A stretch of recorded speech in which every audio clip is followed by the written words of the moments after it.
¿Qué tal? ¿Cómo están? Un capítulo más de modo cooperativo, capítulo semanal de noticias, novedades y en este caso los lanzamientos del siguiente mes, el mes de noviembre. Estamos cerrando octubre del 2025 y ya nos toca revisar los lanzamientos principales, según nuestro criterio por supuesto, del mes de noviembre.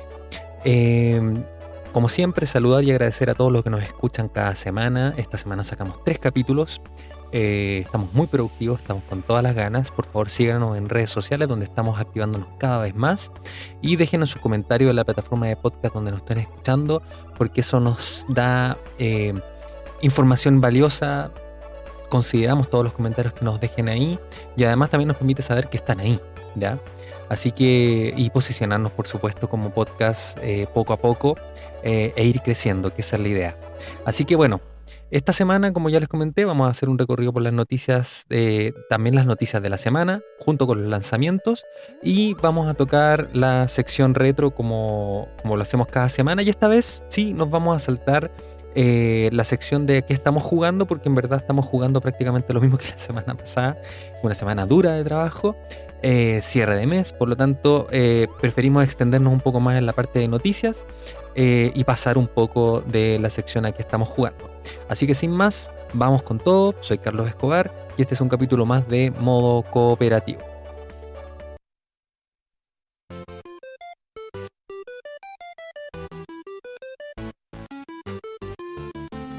Y bueno, vamos a partir con las noticias de la semana.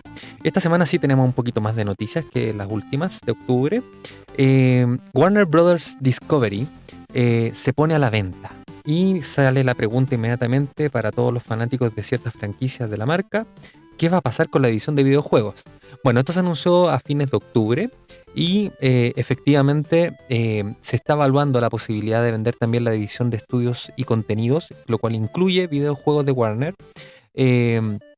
La empresa entonces abre un proceso para estudiar alternativas estratégicas para maximizar el valor de los accionistas, lo cual podría implicar efectivamente la venta completa o parcial del negocio de streaming, cine, TV y lo que nos importa a nosotros, videojuegos. Entre los posibles compradores se mencionan gigantes como Netflix, Apple, Amazon, creo que con esos 3 es bastante, los cuales podrían buscar adquirir tanto los derechos de los contenidos de HBO Warner como el catálogo de videojuegos.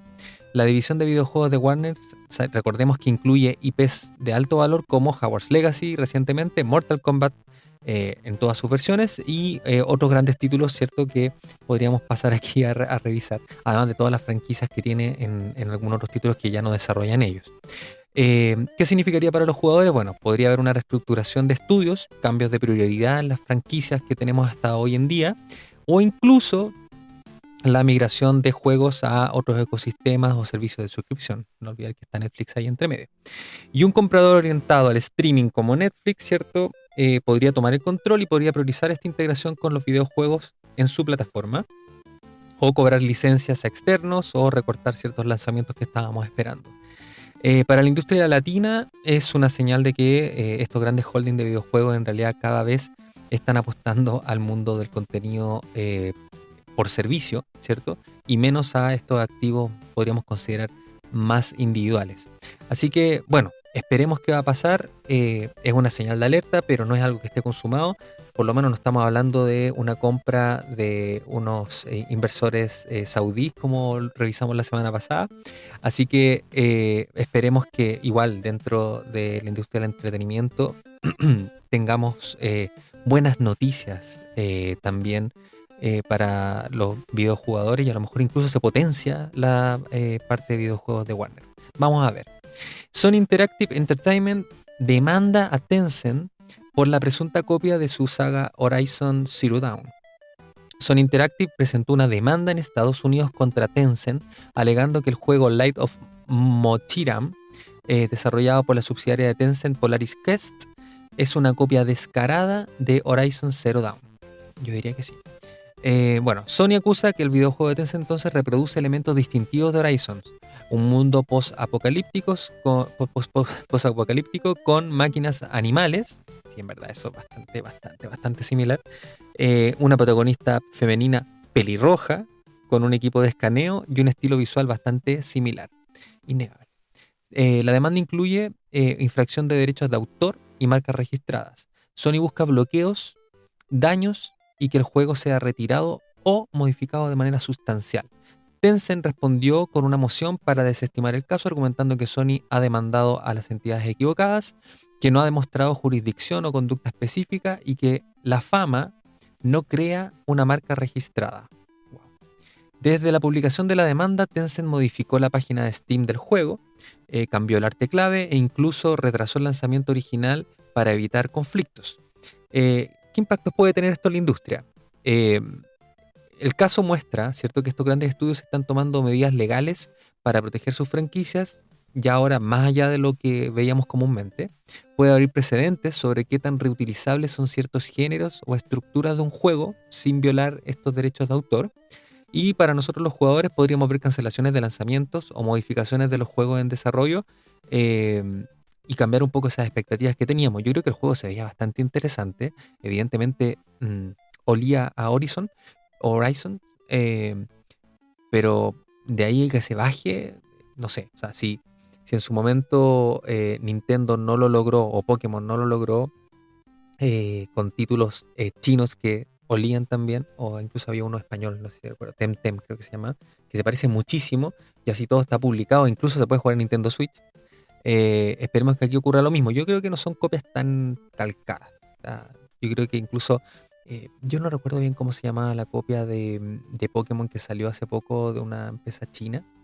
Ya olvidé hasta el nombre, pero yo lo jugué bastante y era una copia muy mala.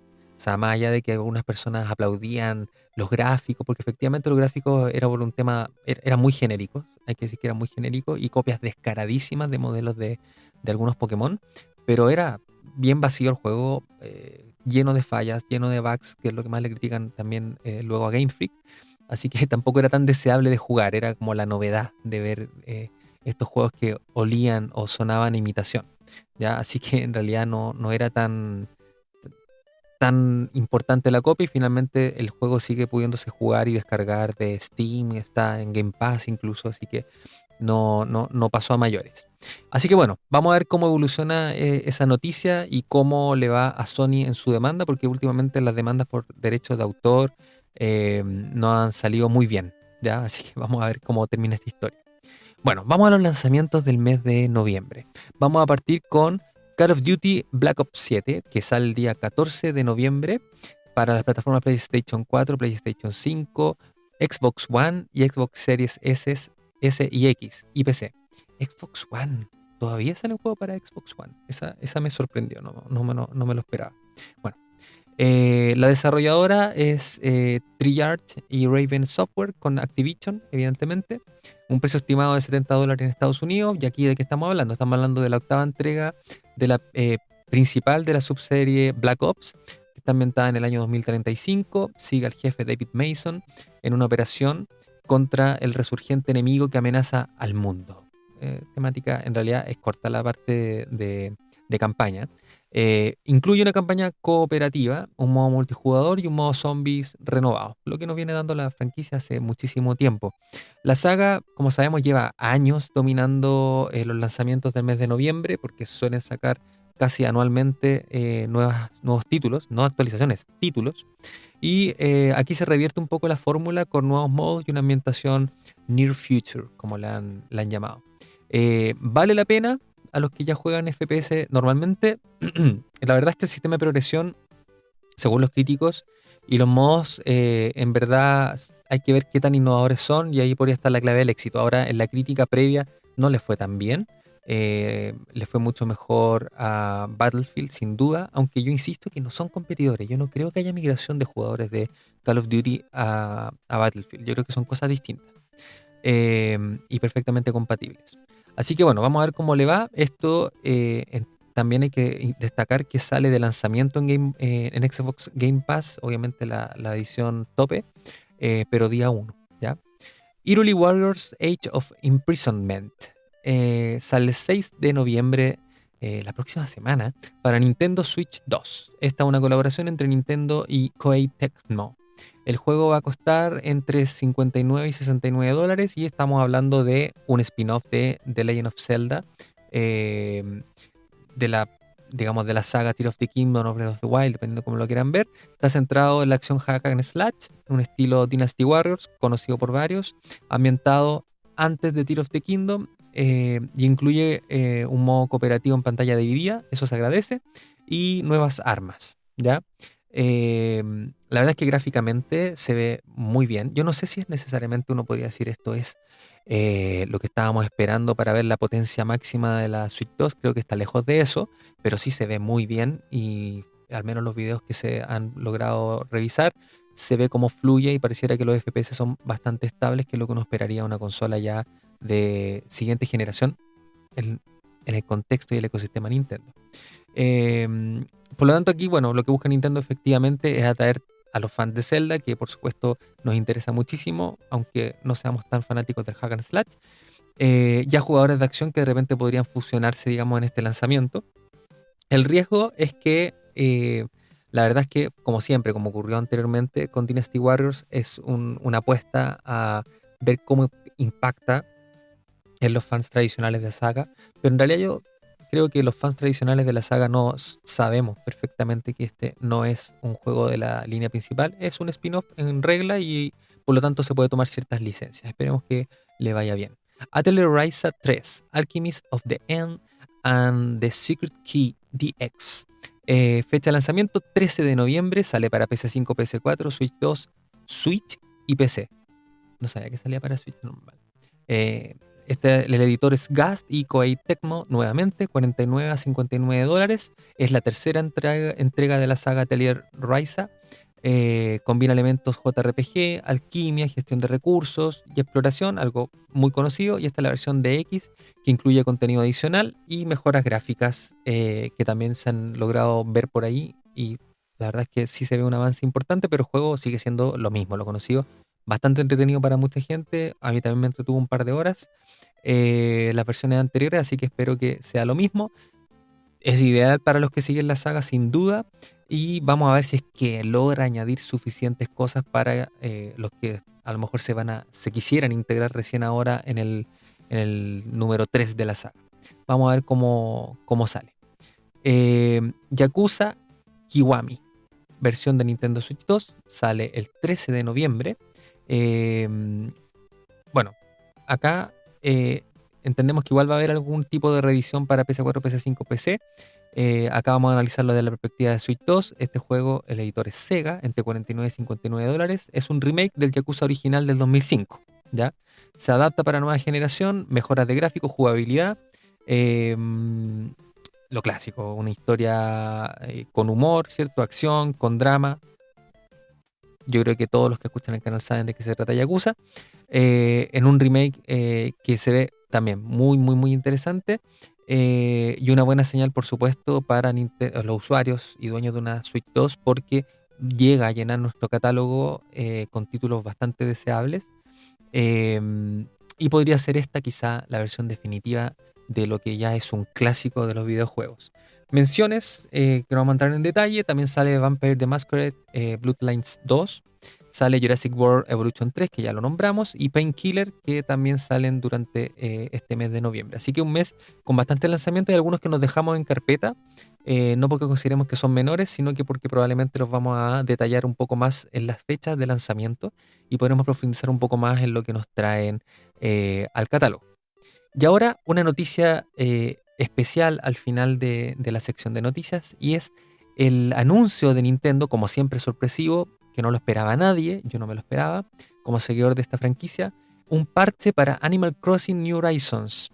A ver, estamos hablando de una noticia que nos llega por sorpresa, como ya dije. La verdad es que nadie apostaba porque tuviésemos más contenido adicional preparado para Animal Crossing. De hecho, yo hice un capítulo hace poco respecto al impacto de Animal Crossing, así que ponemos música de Animal Crossing sin duda. Porque tempranamente, ¿sabes? Tardíamente llegó el parche más importante, cuando ya estábamos saliendo de la pandemia y había bajado la cantidad de jugadores. Y luego, ahora podemos decir que mucho después de lo que esperábamos un parche, ya creo que casi 2 años, por lo menos desde el último parche que recibió el juego, ahora llega un parche pero con contenido adicional muy, muy interesante. Bueno, ¿de qué estamos hablando con este famoso parche que sale a todo esto en enero del 2026? Muy al estilo Nintendo, generando este hype durante 2 meses que nos van a tener ahí eh, con ganas de poder adquirirlo. Yo hubiese preferido que hubiese sido para las navidades, pero en fin. Va a salir tanto para Switch 1 como para Switch 2, pero en el caso de Switch 2 tenemos una Nintendo Switch 2 Edition, ya, del el título en sí. O sea, van a haber nuevos cartuchos o nuevos títulos en digital específicos para Nintendo Switch 2, que se va a llamar Nintendo Switch 2 Edition, además del parche pagado por $5 que ya nos tienen acostumbrados, como el que ocurrió en Tears of the Kingdom, un parche especial para adaptar con mejoras gráficas, ¿cierto? Tanto en 4K para el modo TV como soporte ratón, poder utilizar el micrófono, poder utilizar el juego compartido que trae Nintendo Switch 2. Todo eso viene incluido con los $5 que actualiza. También entiendo que mejora el frame rate, pero no fueron específicos en esto. Así que además de esas mejoras, ¿ya? Tenemos además un parche, el parche 3.0. Esto es para todos los usuarios de manera gratuita, ¿ya? Y es el mayor golpe o lo más interesante que trae este anuncio. ¿Qué cosas incorpora? El Hotel Resort con una temática tematizado, ¿cierto? Está el servicio de Reset T, ¿cierto? Reintroducido en el juego. La expansión, además de hasta 9000 ítems dentro de nuestra bodega, como le llamaba yo, colaboraciones con Lego, nuevo mobiliario. Puedes además, con todos los nuevos ítems que no los listaron, pero algunos se lograron ver, puedes acceder a consolas clásicas de Nintendo como la NES y la Game Boy, al menos, yo creo haber visto más que eso, para poder tener tu colección de consolas de Nintendo, y además te va a dar la posibilidad de jugar juegos clásicos dentro del mismo juego. Es muy interesante el concepto, que lo hemos visto en otras sagas, ¿cierto? Esta posibilidad de poder jugar ahora NES y Game Boy dentro de Animal Crossing, ¿ya? Como una especie de emulación adentro. Muy interesante. Eh, Además de que va a tener la posibilidad de tener esos coleccionables. Así que agrega ítems deseables, creo yo. Entonces, como les decía, el upgrade $5, y los que no tienen el juego y quieren adquirir la versión para Switch 2 son alrededor de $65, ¿ya? No fueron los 90, que eso habla bien por lo menos de Nintendo en esta oportunidad a nivel de precios. Ahora salen algunas preguntas. ¿Por qué Nintendo opta por un parche y una mejora importante, creo yo? Yo creo que una mejora importante y con contenido adicional en vez de un nuevo juego. Porque quizás incluso me dejé algunas mejoras y cosas adicionales por ahí que no quise mencionar, como el famoso megáfono y algunos otros ítems y otras posibilidades. Voy a mencionar una muy interesante también. Eh, pero ¿por qué hace eso? Una expansión tan grande. Yo diría que es casi una expansión más que un parche, gratuito. Y yo creo que esto, por supuesto, nos hace pensar que quizá falta todavía mucho para una nueva versión de Animal Crossing. Eso es lo primero que pienso, ¿ya? Normalmente Nintendo, y esto también es interesante, no ha extendido la vida de sus títulos. En general los apoya por muy poco tiempo, excepto Mario Kart y Splatoon. El resto de títulos que tenían potencial, creo yo, para poder trascender o durar mucho durante la generación, eran abandonados rápidamente, como ocurrió, creo yo, con Animal Crossing. A pesar de lo genial que le fue, de las ventas que tuvo, se abandonó muy rápidamente, y como les decía, llevamos casi 2 años sin ningún parche, totalmente abandonado, y ahora llega algo que es casi una expansión.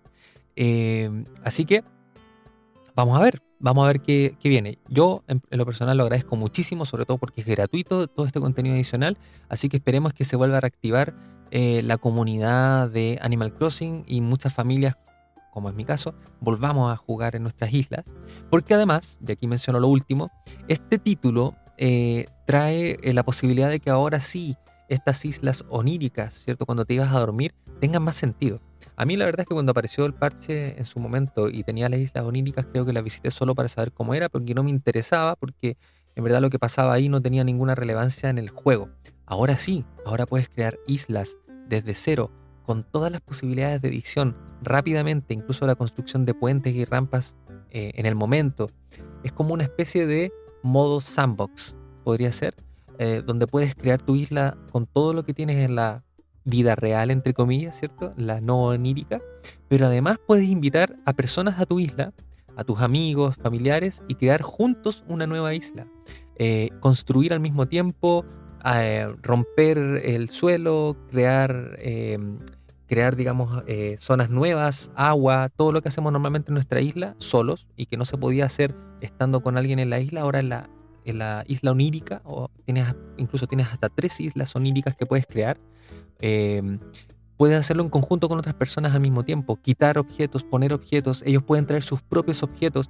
Muy, pero muy interesante ese modo más libre donde puedes compartir creando con tus amigos o familia. Me pareció buenísima, buenísima idea. Ojalá que le dé un nuevo aire a Animal Crossing New Horizons con este super parche que sale el 15 de enero, junto con además la posibilidad de hacer este upgrade a Nintendo Switch 2, o definitivamente si no tienes el título, te lo perdiste y quieres jugarlo, porque es maravilloso, de verdad, Animal Crossing, lo puedes comprar ahora en su Nintendo Switch 2 Edition. Así que, nada, quedan invitados al 15 de enero. Vamos a tener que esperar un poco para ver qué nos trae esta nueva franquicia, no, nueva franquicia, esta renovación de la franquicia, y ver cuánto tiempo más vamos a tener que esperar para poder acceder al nuevo Animal Crossing luego de este super parche. Y bueno, si bien pongo la música que pongo generalmente para contar a qué estoy jugando, la voy a usar en esta oportunidad para conversar sobre la sección retro. Y en esta oportunidad vamos a recordar una consola que pudo haber sido muy trascendental, pero creo que no lo terminó siendo por cosas del momento. Y hablo de la Sega Game Gear. Estamos viajando de nuevo al pasado profundo. Eh, la primera portátil de Sega, ¿ya? Una máquina que prometía grandeza, pero que terminó perdiendo frente a Nintendo y la Game Boy.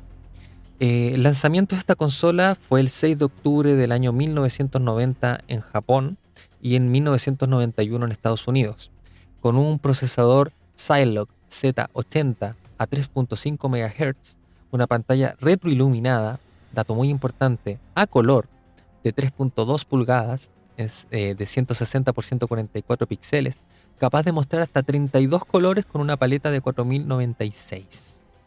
De una paleta de 4096, perdón.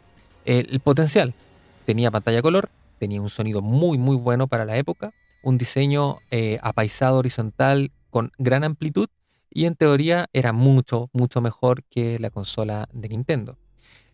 ¿Por qué parecía superior entonces? Porque la Nintendo Game Boy tenía una pantalla monocromática que era una evolución, ¿cierto? Esta de matriz de puntos, ¿cierto? Una evolución de lo que eran las calculadoras prácticamente.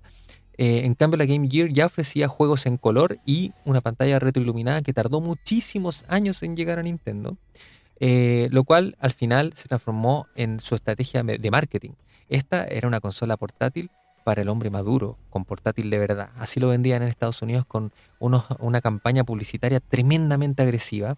Recordemos que en esa época el dios del marketing que existía, que fue, incluso tengo entendido que fue el responsable del marketing para Pepsi en algún momento, para Sega, e incluso llegó a trabajar en Apple, no como marketing, pero creo que incluso como CEO cuando salió Steve Jobs. No lo sé, no me acuerdo, no sé si estoy confundiendo la historia, pero un tipo connotado, con una estrategia de marketing muy, pero muy agresiva. Además, tenía un adaptador Master System que permitía entonces además acceder a una librería muy potente. Entonces, ¿por qué no logró ganar la batalla? Punto uno: la duración de la batería. Esta consola necesitaba 6 pilas AA para durar 3 a 5 horas, frente a las 30 horas que alcanzaba la Game Boy normal con 4 pilas, ¿ya? Y luego más tarde la Pocket con 2 pilas y la Game Boy Color también con 2 pilas, con una duración prácticamente igual a las 30 horas. El precio era más alto y el tamaño era bastante mayor, era muy poco portable para lo que uno esperaba en la época. Recordemos que Nintendo apostó que los tamaños fueran lo suficientemente pequeños para que la consola pudiera entrar en tu bolsillo del pantalón. Luego incluso la Pocket tenía que caber en el bolsillo de tu camisa, ¿ya? Esas eran las dimensiones más o menos que pensaba en Nintendo cuando creaba. Había una razón atrás, ¿ya? El ecosistema de juegos. La Game Boy tenía una cantidad enorme de títulos propios específicos para la consola, soporte de terceros y además esta presencia ya cultural. La Game Gear, en cambio, tenía 300 juegos frente a los más o menos 1000 o 1500 juegos disponibles de Game Boy en ese momento. Este marketing agresivo que les mencionaba antes, en verdad lo que intentaba era ridiculizar a la Game Boy y al final terminó viéndose como algo tan agresivo que desagradó a los fans, que en verdad ya habían muchos de ellos superado la famosa lógica de la guerra de las consolas y no les importaba mucho y les caía mal esta agresividad. Eh, Además, Sega estaba empezando a darse cuenta que tenía que enfocar sus esfuerzos en la Sega Genesis y en la que venía llegando, la Sega Saturn. Así que descuidó finalmente la portátil. Las ventas estimadas de esta consola tampoco son despreciables. Estamos hablando de que llegó a vender 10 millones de unidades. Ahora, 10 millones de unidades entre 1990 y 1996. Son 5 años. Si bien no es un fracaso total, estamos hablando que la Game Boy llegó a vender más de ciento y tantos millones de consolas. Por lo tanto, frente a eso, claro, se puede ver como una derrota, pero 10 millones es bastante respetable. Su legado. Eh, a ver, el legado tiene que ver con, oye, la portabilidad es relevante. Si bien puede ser una consola que se vea muy bien, al ser portátil yo quisiera poder llevarla a distintos lugares. Eso también puede ser una lección que quizá hoy en día se está olvidando con consolas gigantes, como el caso de la Legion Go o la misma Asus ROG Ally, sobre todo la versión Xbox, que son muy, muy grandes, muy robustas. No digo que vayan a fracasar porque la potencia que tienen es brutal, pero es una lección. La duración de la batería, que no era lo suficiente y eran demasiadas pilas, demasiado gasto, y un ecosistema que puede llegar a importar tanto o más que la potencia técnica. Hoy muchos recuerdan con cariño esta consola como una pieza de coleccionismo, eh, y la verdad es que incluso hoy creo que se valora más de lo que se valoró en la época porque es una maravilla tecnológica. Creo que alguna vez lo dije con la PSP o la PS Vita, que eran una maravilla de consola portátil y que finalmente no lograron quizá vencer a Nintendo por, insisto, todo lo que mencioné anteriormente, todo el ecosistema que uno busca y porque ellos de verdad entendían lo que era la portabilidad, ¿ya? Pero esta consola, en mi caso, la estoy buscando.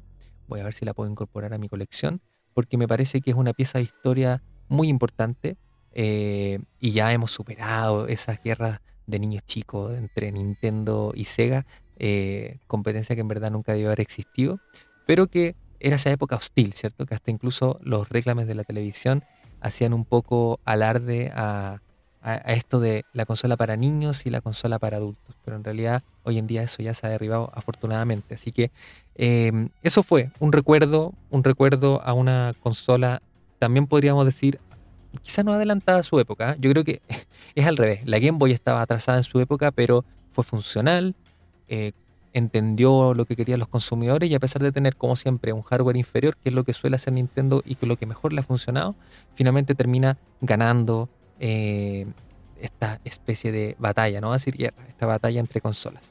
Así que bueno, cuéntenos a ver en sus comentarios si alguno de ustedes fue un afortunado poseedor de una Game Gear o a lo mejor ahora la tienen o la están buscando como es mi caso, eh, porque fue muy, muy, muy interesante el salto tecnológico que hubo respecto a lo que era Game Boy. Lamentablemente, como dijo, no llegó a ser un éxito. Y bueno, ese fue el capítulo de hoy, orientado principalmente a noticias, principalmente a lanzamientos, pero siempre guardando ese espacio a nuestra sección retro que nos importa tanto, recordar ese pasado maravilloso que es el que nos trae hasta hoy y que nos permite hoy disfrutar de esta industria ya evolucionada con esta variedad de posibilidades que nos generan las distintas marcas. Esperamos que siga siendo así, con toda esta compra de inversores de distintas partes. Espero que les haya gustado este capítulo, que les gusten también los otros capítulos si no han escuchado. Una gran cantidad de capítulos que estamos dejando intermedios, especiales como le llamamos, que son atemporales. Dense el tiempo ahí de escucharlo en algún trayecto para que los acompañe. Déjenos sus comentarios, síganos en redes sociales y, como siempre decimos en los capítulos semanales, recuerden que los videojuegos se disfrutan mucho, mucho más en modo cooperativo. Será hasta la próxima. Chao, chao.